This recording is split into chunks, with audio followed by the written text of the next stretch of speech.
केला बेचने वाली चुड़ैल। एक बार की बात है, जादूपुर नाम के एक गांव में करतब दिखाती एक औरत एक रेड्डी के लिए गांव में आती है। आइए आइए मेहरबान कदरदान, खाइए रोहड़ा के ताजे ताजे केले। कभी खाए नहीं होंगे ऐसे केले, पीले पीले केले खाइए। ये कहकर रोहड़ा हाथों में 4 केले लिए उन्हें सर्कल में जोर जोर से हवा में उछालती हुई करतब दिखाती है, जिसे देखकर आसपास के सारे बच्चे अपने अपने मम्मी पापा से उस औरत के पास जाने की जिद करने लग जाते हैं। पापा, ऐसा तो सर्कस में बॉल से होता है ना? ये आंटी तो केले से कर रही है। चलिए ना पापा, देखते हैं। रोहड़ा एक पतली सी तार पर चलती हुई केलों से करतब दिखाती है। आते जाते सभी लोग बाहर रुककर उसके करतब देखते हैं और वाह वाही करते नहीं थकते। जैसे ही एक आदमी पास आकर उसे पैसे देने लग जाता है, तब वो कहती है, अरे नहीं नहीं साहब, मैं करतब तो बच्चों के मन को बहलाने के लिए करती हूँ। धंधा तो मेरा केले का है। पीछे देखो मेरी रिड्डी, जो भी मेरे केले खाएगा मेरी तरह चुस्त दुरुस्त और तंदुरुस्त हो जाएगा। पता चलता है क्या कि मेरी उम्र 55 की है। अरे पर ऐसे ठंड के मौसम में कोई केला क्यों खाएगा? ये ऐसे वैसे केले नहीं है साहब, ये शरीर में गर्मी देते हैं। ठंड को दूर भगाए जो भी रोहिणा के केले खाए। पापा, अगर मुझे केले नहीं मिले तो मैं घर नहीं जाऊंगी। तभी उसके पापा कहते हैं कि बेटा, केले ठंड में कभी गर्मी नहीं देते। ये सब कहने की बातें हैं, सामान बेचने का तरीका है इनका। पर पिंकी नहीं मानती। मैं केले खाऊंगी। पिंकी की जिद के आगे नत्थू हार जाता है और उसे केले खरीद कर दे देता है। पिंकी खुश होकर केले घर ले आकर खाती है। अब मैं भी करतब करूंगी, कितना मजा आएगा। जादुई केले।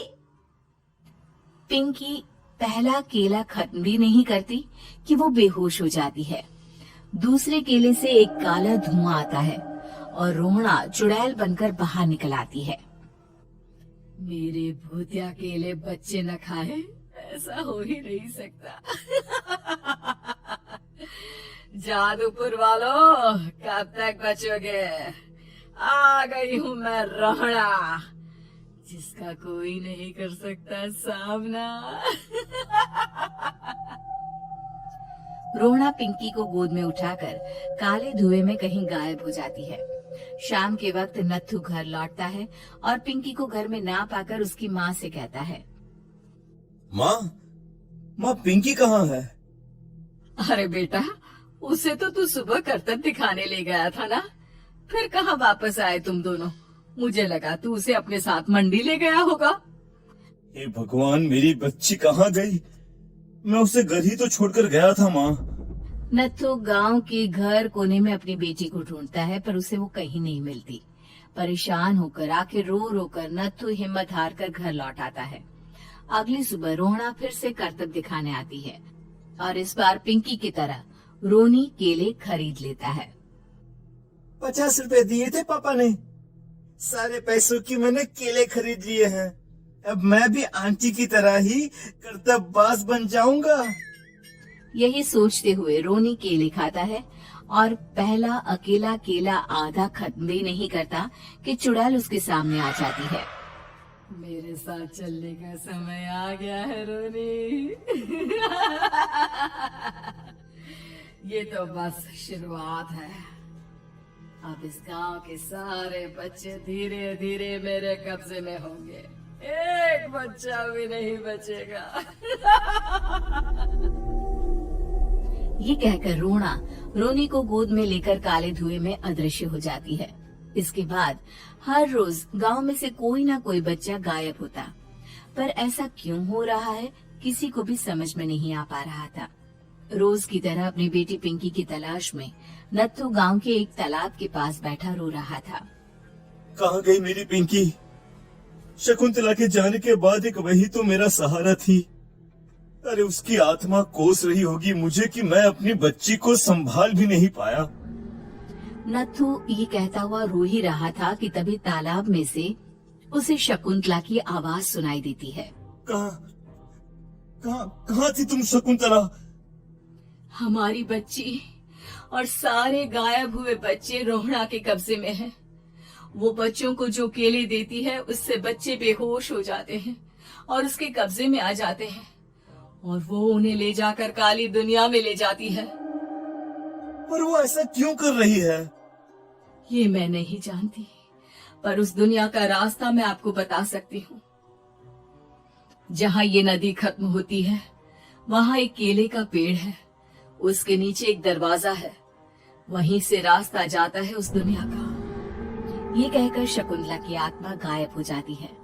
गांव के सभी लोग झुंड बनाकर उसी रास्ते से काली दुनिया में चले जाते हैं और वहाँ देखते हैं कि सारे बच्चे वहाँ काम कर रहे थे। पापा मुझे ले चलो यहाँ से। पापा पापा। सभी बच्चे अपने मम्मी पापा से लिपट जाते हैं। तो तुम लोग यहाँ तक आ गए? क्यों हमारे बच्चों को पकड़ लिया तूने? तुझे शिकारी बनाना है तो ले, हम सब आ गए हैं, हमें खा ले। नहीं, मुझे बच्चे चाहिए। मेरे बच्चे के बदले तुम लोगों के बच्चे। क्या मतलब? मैं इसी गांव में रहने वाली एक औरत थी। केले की चोरी के इल्जाम में मेरे बेटे को गांव वालों ने इतना मारा कि वो मर गया।